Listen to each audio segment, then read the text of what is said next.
All right, we are back. This is Creativity is the Cure. I am your host, Malcolm Moore, and today I have my very good friend, Dr. Neil Cherian. How are you doing today, Neil? Doing well. Hi, Malcolm. How are you? I'm good. Where are you speaking to us from today? I'm in Palmdale, California. I'm in Cleveland, Ohio, where I'm based. How's the weather out there today? It's pouring rain here in the desert. On and off snow, still cold, down to about 19, 18 degrees today. That sounds about right for the East Coast. I remember well. And for our listeners, Neil and I know each other because we both grew up in Rochester, New York. Absolutely. Almost 3 decades ago, right? We met when I worked at a world-famous store called the House of Guitars. Was that about right when we met? Absolutely. I don't remember the exact time, but it was House of Guitars. It was second floor in the drum room. And I'd come there and kick tires, and we became friendly, and over time became friends. And I obviously, as you know, our friendship became closer as you and my brother became friends. That is true, but now friends with the whole family. Absolutely. So you're a neurologist. I'm going to be the mayor of Simpleton. Can you explain to me what you do on a daily basis as a doctor, and how do you help people? So I deal with how the ear and the brain work together. I deal with symptoms such as dizziness, imbalance, ring of the ears, headaches, passing out. And I help with diagnosis and try to establish a treatment plan to help with those various symptoms.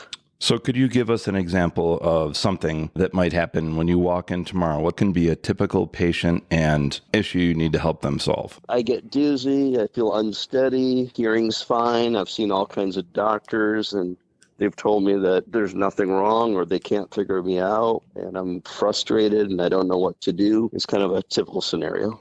Right. And you've helped a lot of musicians, right? What do musicians come to you with? What type of issues do they have commonly? Well, musicians are humans too, so anything that anybody else can Really? have. Absolutely. Kids are people too. Remember that show? I guess what I'm asking, though, are there any issues musicians have related to their craft that might bring them to you? So the reason I brought up that way, and I can't kind of say it in a snarky way, is I also have dealt with over the years medical care performers. Right. Whether it's specific to what they do, whether it's hearing related or voice related or neuromuscular and hand related, or what I call quarterbacking, where if they get in contact with me, then I help kind of facilitate the connection to the right person within our organization, whether they have an orthopedic issue or a cardiac issue or their stomach bothers them. Obviously, these are things that are not in my area of focus or expertise. And right. Try to help them get to the right person. But tinnitus is one area I deal with, ringing or of the ears or a perception of sound that's not physically there. Right. You can see a general doctor for that. You can see an ear, nose, and throat doctor for that. You can see an audiologist for that. Unfortunately, if you take 100 people with tinnitus, with let's say every one of them say it's ringing in both ears and it's been there for a long time. Right. I'm not going to say that everyone has a different reason for it, but not everybody has the same reason for it. And there's a lot of kind of incorrect information out there. Having tinnitus doesn't necessarily mean you're going to lose hearing. Right. You can have perfect hearing and have a ringing of the ears. You can have terrible hearing and have ringing of the ears. There are a lot of people who have terrible hearing and don't have ringing of the ears. But unfortunately, it's not an easy thing to treat. In fact, there's no singular or consistent thing that helps with ringing of the ears. There are times that if somebody has hearing loss associated with it, that hearing amplification or hearing aids can be helpful. There are times that medications can play a role. There are times that jaw or neck issues with or without not neck or jaw pain can play a role with it. So a lot of different possibilities for that.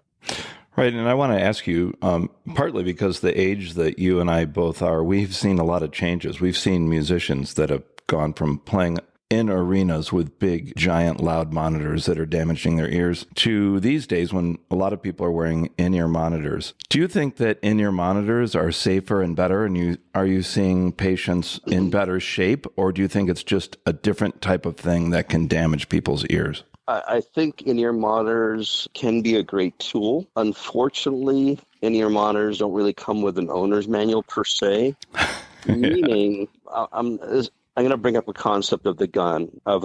I'm not here to talk about the pros and cons of a gun, but the reality is you can use it for good, to protect, to use the security like police or whatever, or you can do bad, criminals and whatever. Right. But it's all how you're educated on how to use that.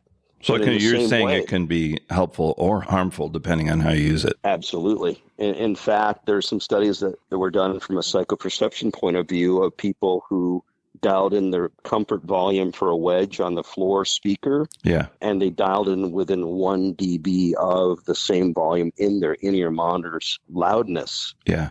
So they didn't dial it down necessarily. They just dialed it to where they thought was comfortable. So unfortunately, a lot of people have this assumption that just because I have or I'm purchasing in-ear monitors means that it is necessarily helpful or protective, which it's not. Right. So it sounds like if you're a sound engineer and you're in control of the musician's monitors, you should take into account what's safe for people's ears, right? Correct. And there are a lot of other factors that just assuming that somebody has no history of hearing loss or tinnitus doesn't have to mean that their ears are healthy.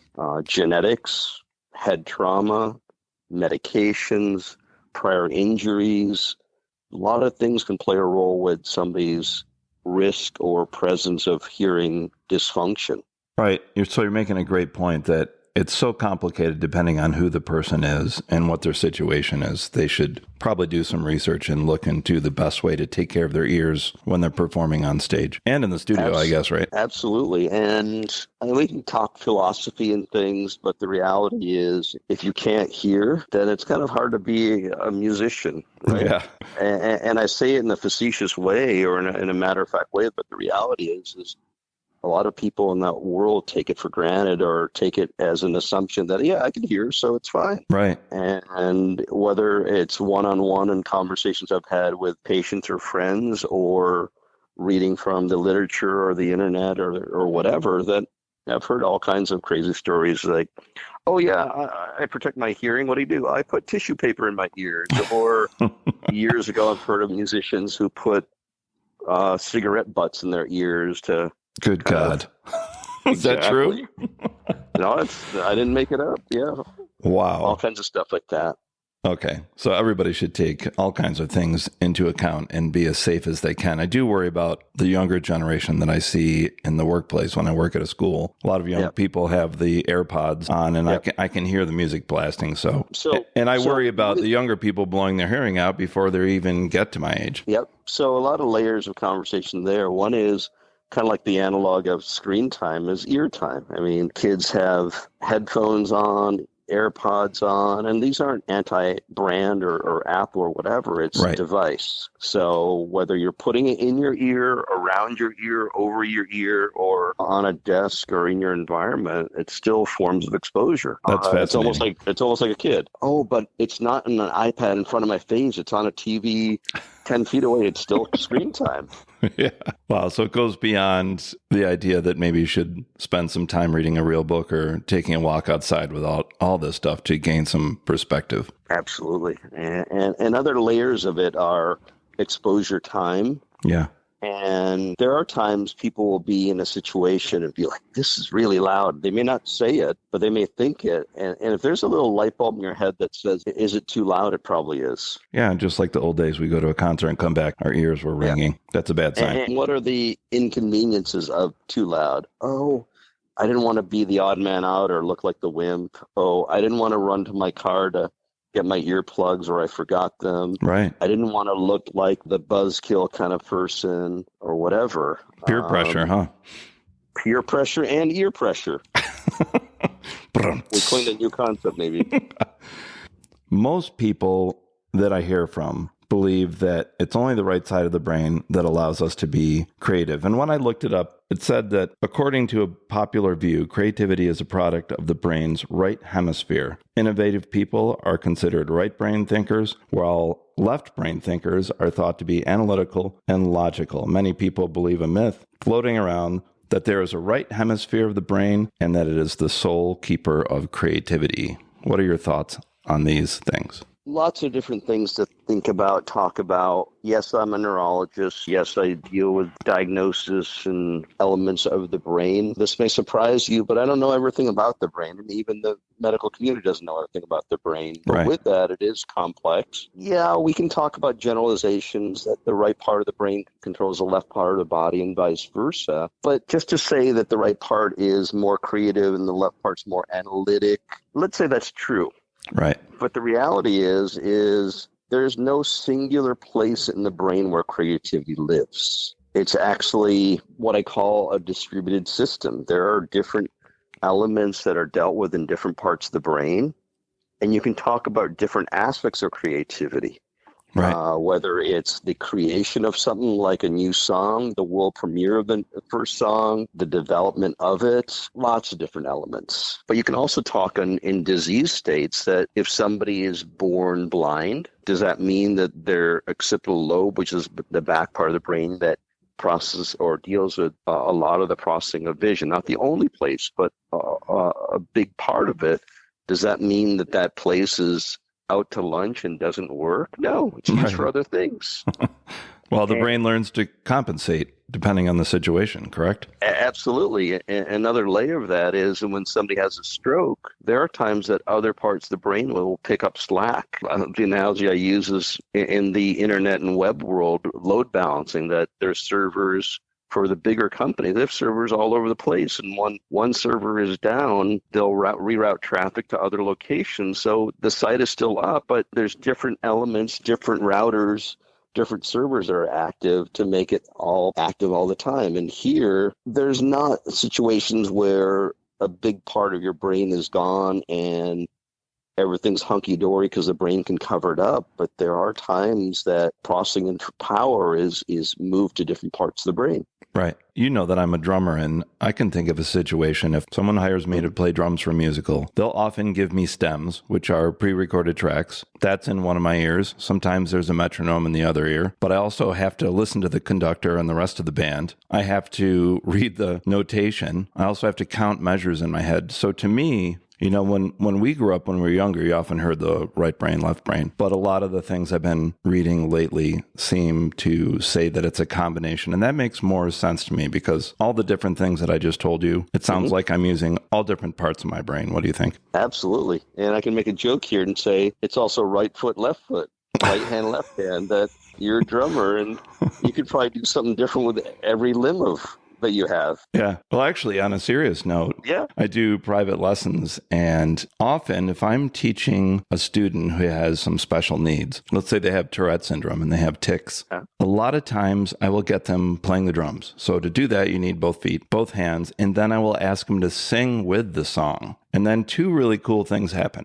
They stop speeding up and slowing down because they're singing along with the pre-recorded tempo on the recording. And often their tics stop. So I think that's fascinating what's going on in the brain there, that a lot of these involuntary things they struggle with seem to temporarily disappear. So this may be a good segue into something that I wasn't planning to talk about, but brings up a conversation of a friend of mine, Michael Wolf, who used to be the music director of the Arsenio Hall show. I remember him very well. Yeah, he's great. And I'm not outing him because he is publicly known to have Tourette's. And we actually did a music conference, Music in the Brain conference in New York City a number of years ago. And he was one of our speakers/performers. And he talked about his personal journey and experience with Tourette's. And one of the things that led into music was how it helped him mute while he was playing or dealing with music, his tics. And he found a way to cope with it. I think that's fascinating. And I think it's becoming a lot more accepted these days. All my young students love Billie Eilish, and it's pretty well known that she has Tourette's as well. I think these differential issues and the fact that people are neurodivergent these days, we're learning that just because we think differently doesn't mean we can't all play music or write music or compose and things like that. Fascinating stuff. What was your first creative memory?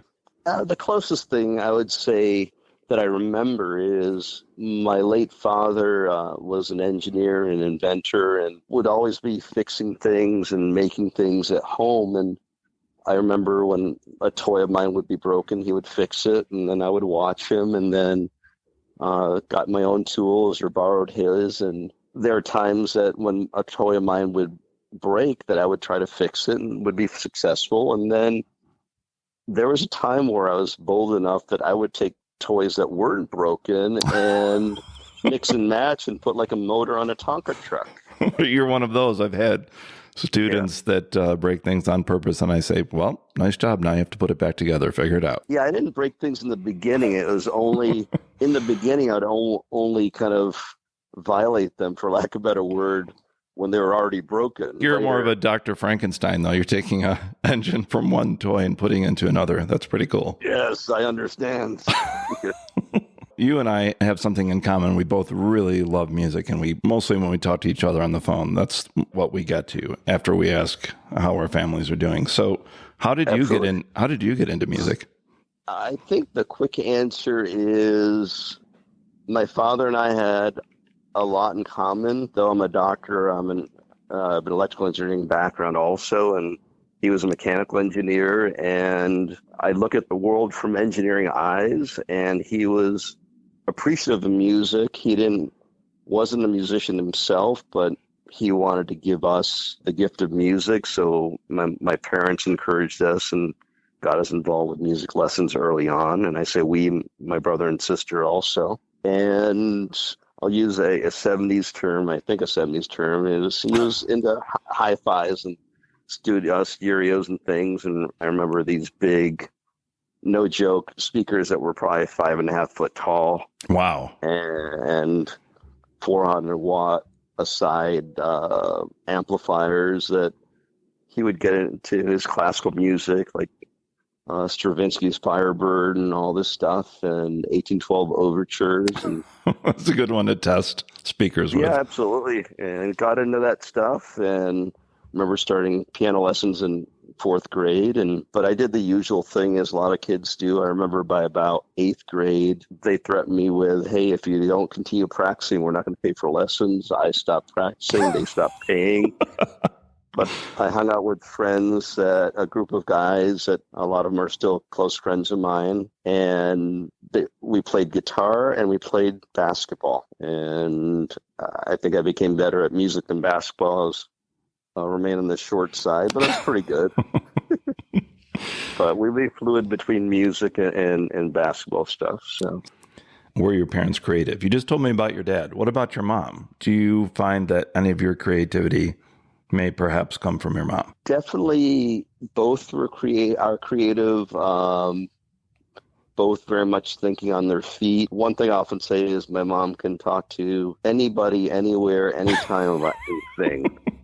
I laugh because I know your mom well. Yes. And though both are very intelligent, I would say my dad's more IQ oriented and my mom's more EQ, and not music EQ, but more emotional intelligence and people skills kind of thing. My dad was very reserved. He was kind of like the Columbo character, kind of would ask questions and very cognitive and kind of cerebral oriented.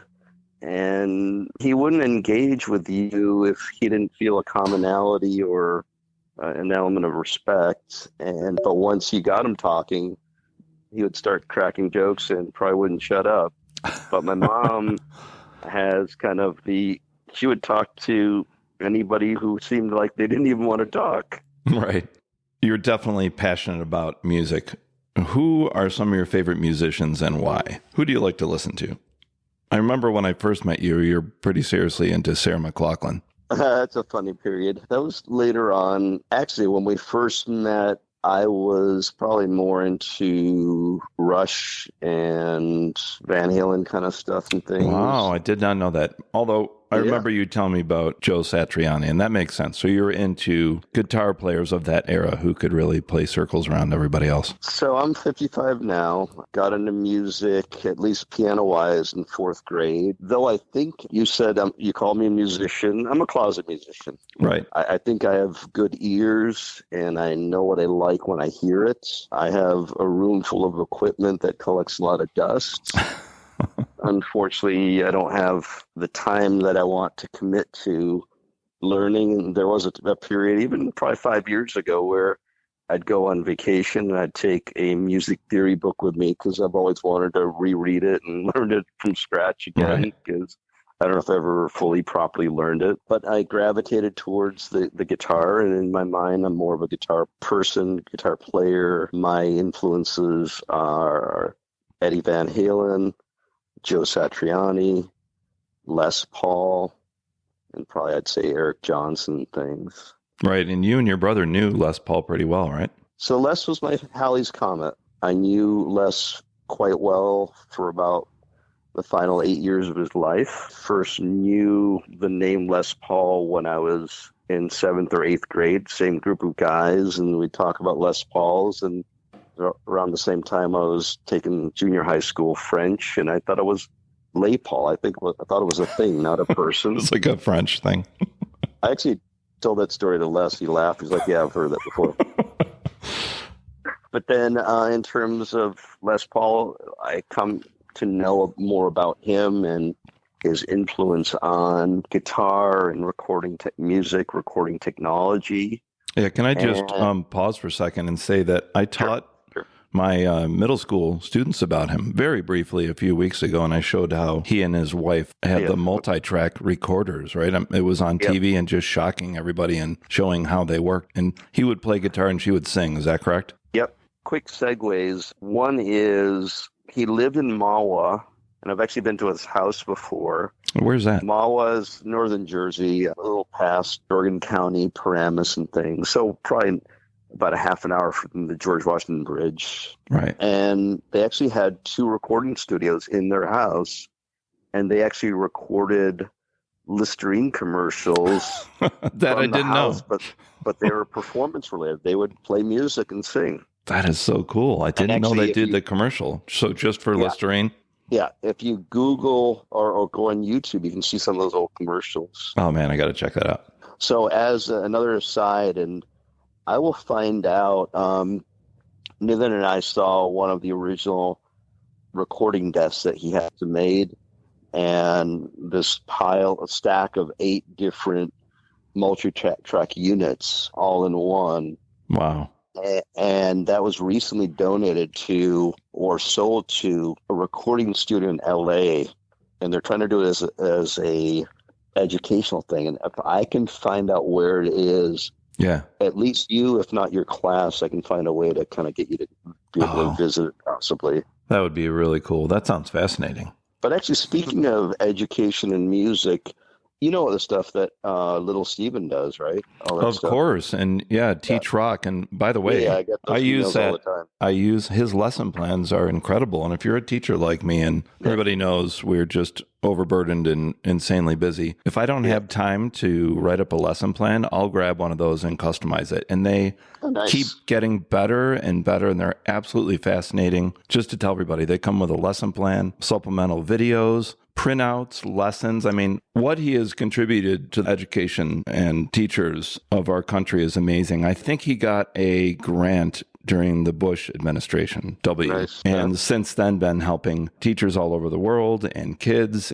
I can think of acting, musician, record producer. Tell everybody a little bit more about who he is. Yeah, and then the Sun City stuff that he did and things, anti-apartheid stuff and things. There's a great documentary about him out now that I watched recently. Just so everybody knows, for all the listeners, little Steven is known mostly for playing guitar with Bruce Springsteen, but you may have seen him on The Sopranos. You might have seen his lesson plans with Teach Rock. What is his radio show? Is it called Underground Garage? Underground Garage, I think, yeah.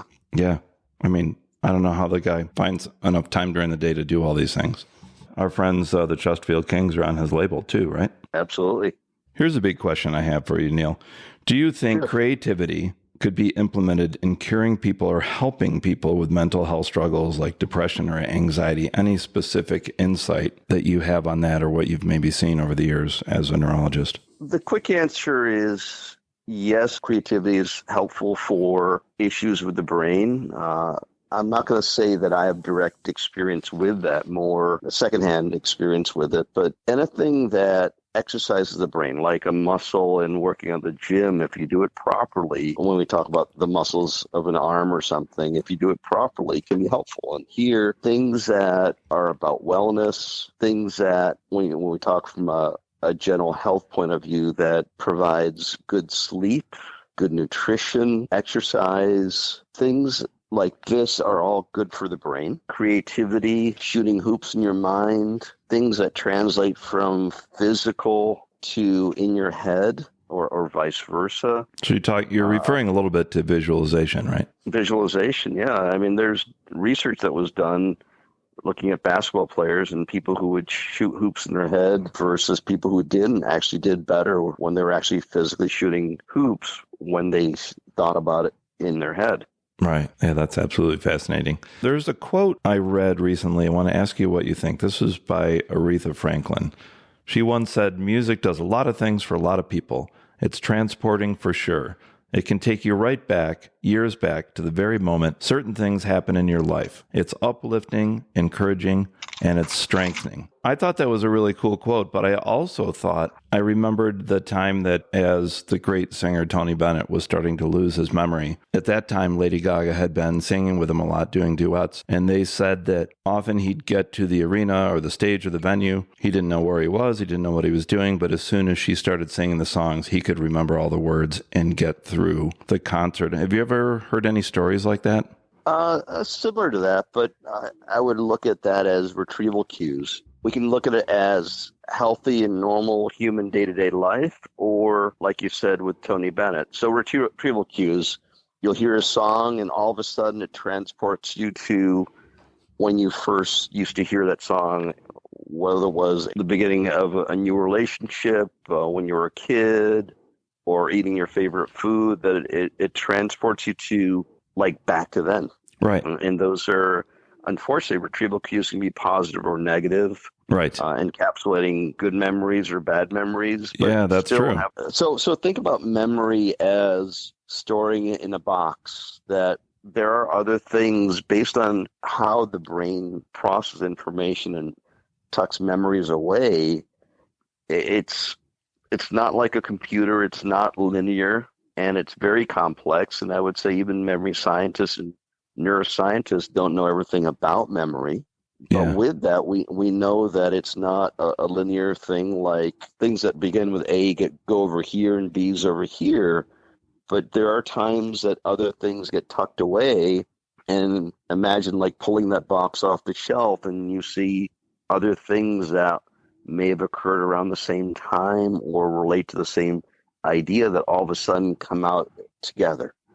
So let's say somebody is reminiscing a parent who's passed away, and all of a sudden they hear a song that they connect to them, and they're thinking about all the good times, and all of a sudden this barrage of memories come out.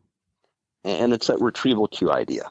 Yeah. I mean, I've just have heard stories too and studies that, you go into a nursing home and somebody may seem catatonic, but you play a song maybe from when they were younger and they start singing along. So I don't know if it's just a retrieval cue or it's a healing thing. I mean, I've had friends tell me what you were talking about, like, oh, don't play that Joni Mitchell song. It gives me bad memory. Or the same thing the other way around. The Stevie Wonder really happy song makes me think of when I was on the beach. But I've never related to that. I've heard it a lot.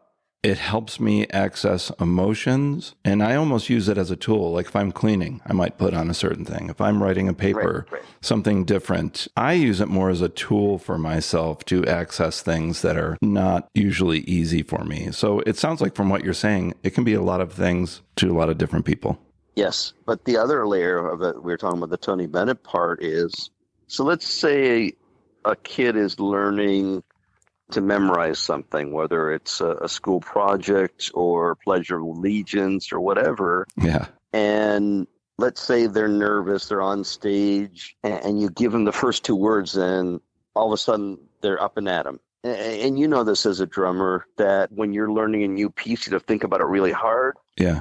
You have to go through a lot, and then if you play something you can be kind of typing something on your computer and playing it at the same time because you know it that well. True. Yeah. So your brain is multitasking. You're kind of talking about that, right? But I don't know if you've had this experience that there are times that when you're playing back that other thing, that if you get distracted or something, somehow you need it to get put back in the groove, and there you are. And what do I mean by that is we have motor planning and we have premotor planning. So before you do something like pick up a pen, your brain says, the premotor part of your brain says, you're going to pick up the pen. Right. And then the motor one gets the order for, this is how you pick up your pen. Yeah. So they talk about, and there's some dispute about the 10,000 hours thing of proficiency. Yeah, Malcolm Gladwell, right? Yep. Must be your brother, right? The other Malcolm. But however long it takes you to memorize something, it goes from active learning, active incorporation to automatic.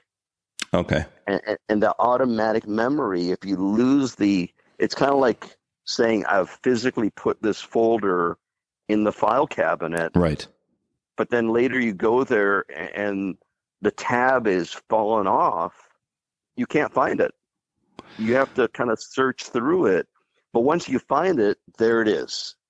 So think about it like Tony Bennet. I'm just speculating, but for somebody with Alzheimer's or some dementia type disorder or dementing disorder, there are different aspects of how they're losing their functionality of their brain. Right. And one thing a lot of people don't realize is dementia does not equal memory loss. There are people that their memory's fine, but there's other factors or faculties of their brain that they're losing. Right. One of the technical definitions of dementia that I use is the loss of a learned behavior. Okay. Of a cognitive behavior.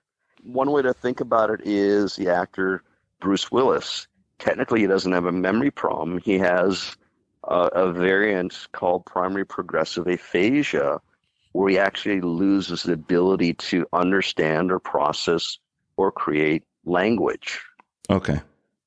So once again, it's another memory bank issue of how do you access words and phonemes and put them together. So back to Tony Bennet, and once again, speculation on my part, that he has different files in his brain, but if you lose that tab, you don't know how to find it. But once you find it, you can recite it, that all of a sudden this brings you back to. So you can go from active learning that I need to think about this piece to play it to I can play it in my sleep. More of the filed away processed information learning. That's interesting because that almost makes me think of the flip side of what I talk to my drum students about. I was in a band and the singer quit and we had a show and I had to learn how to sing and play the drums. And what I figured out eventually is I'm going to have to compartmentalize. My hands and my legs already know these songs.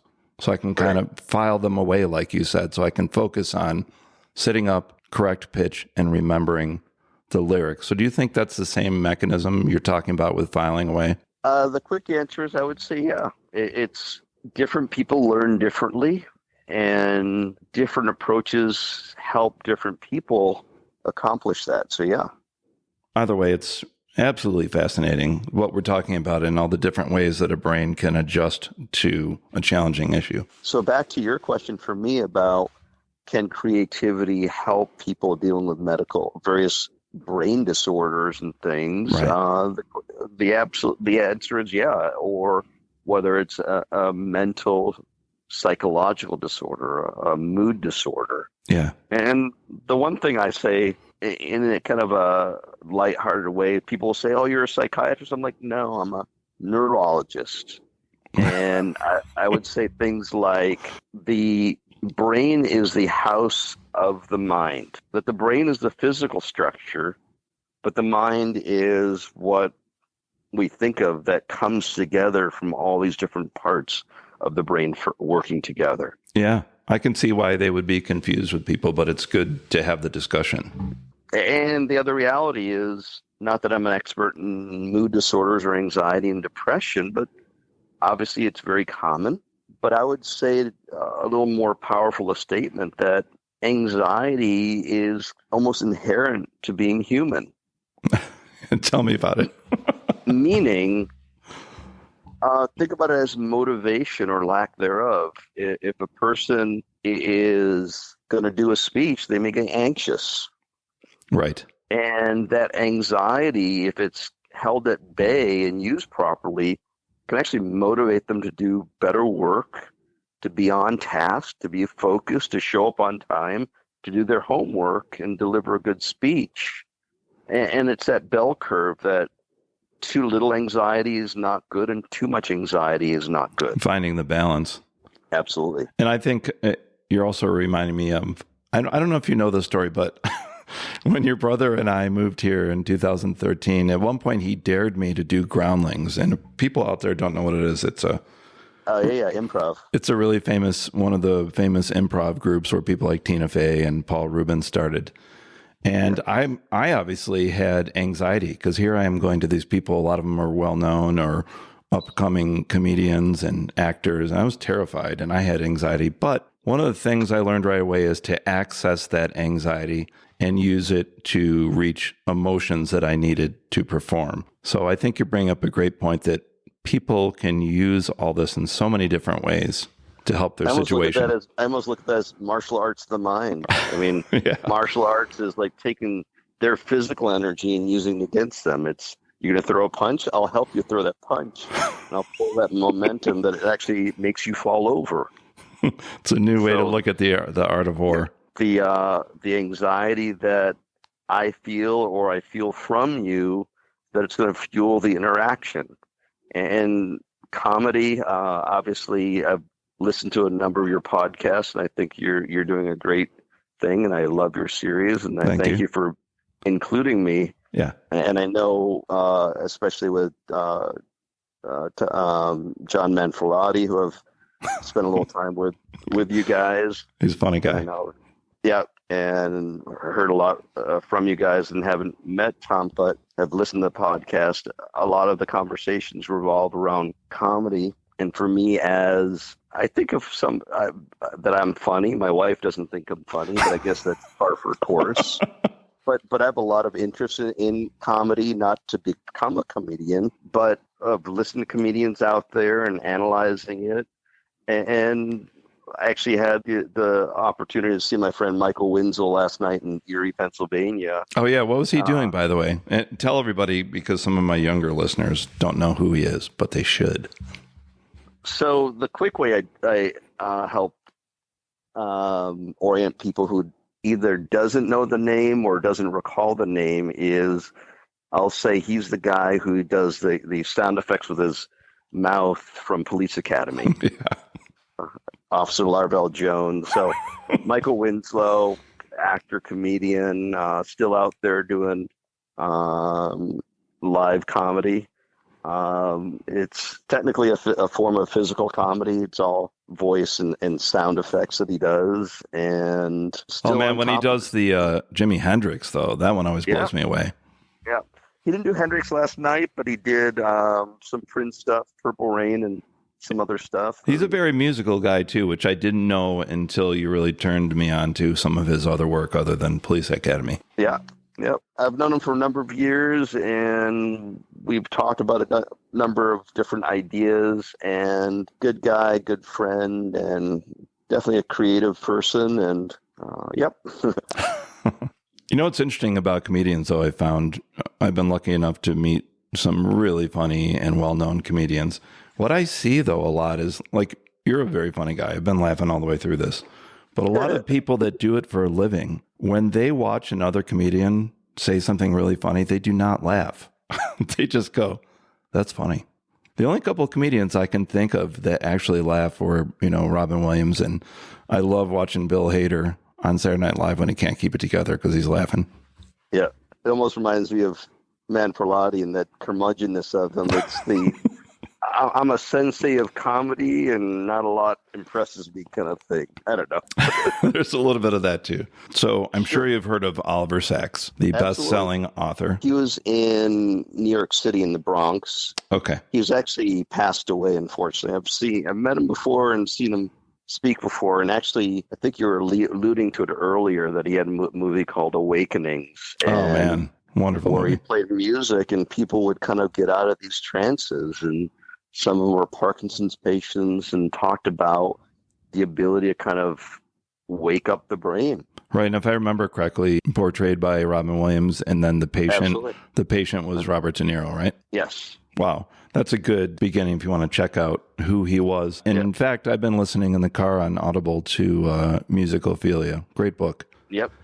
Okay, so at one point he said, music can lift us out of depression or move us to tears. It is a remedy, a tonic, orange juice for the ear. But for many of my neurological patients, music is even more. It can provide access, even when no medication can, to movement, to speech, to life. For them, music is not a luxury, but a necessity. What are your thoughts? I absolutely agree. I mean, we can talk philosophy, we can go even further, but if we look at it from the five senses, hearing takes a lot of importance there. And some people are very visually oriented, other people are very auditorily or acoustically oriented. Some are both. Some of this we know from people who are deaf, that obviously their hearing becomes essentially superhuman.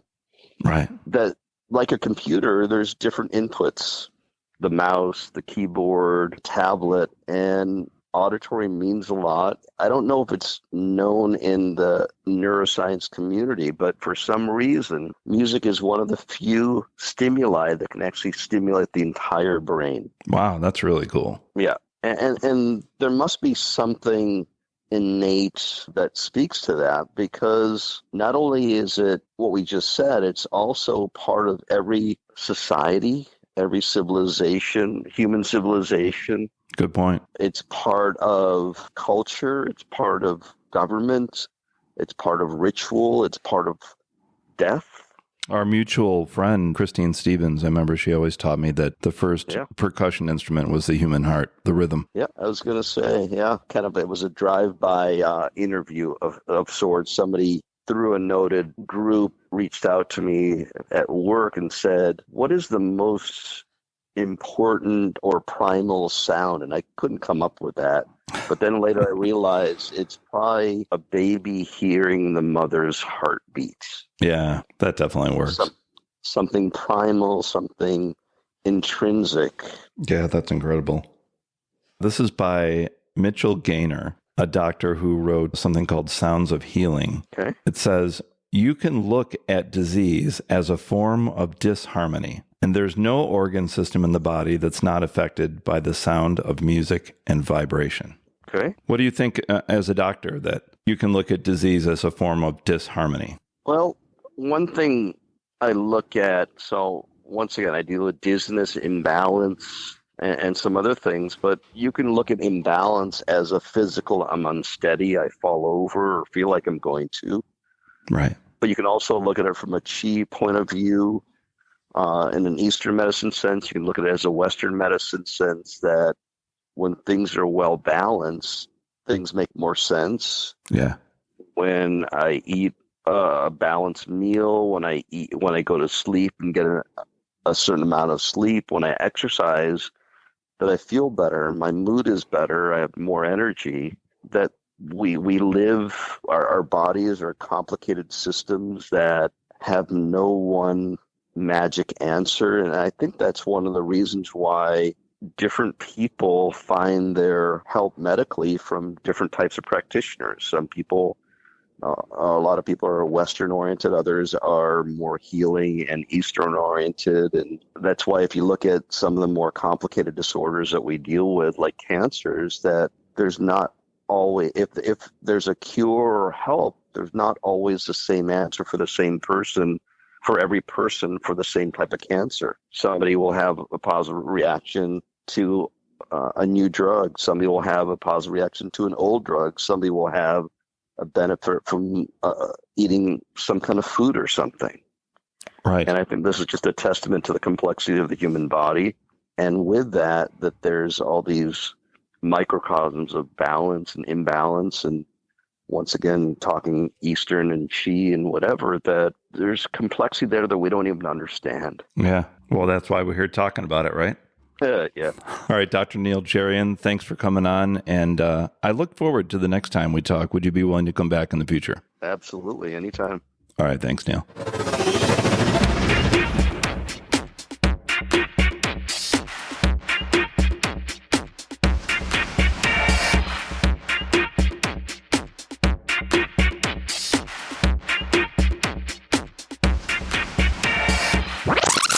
If you have a paying subscription to Creativity is the Cure at Buzzsprout.com, you will have access to several extra privileges and bonus content.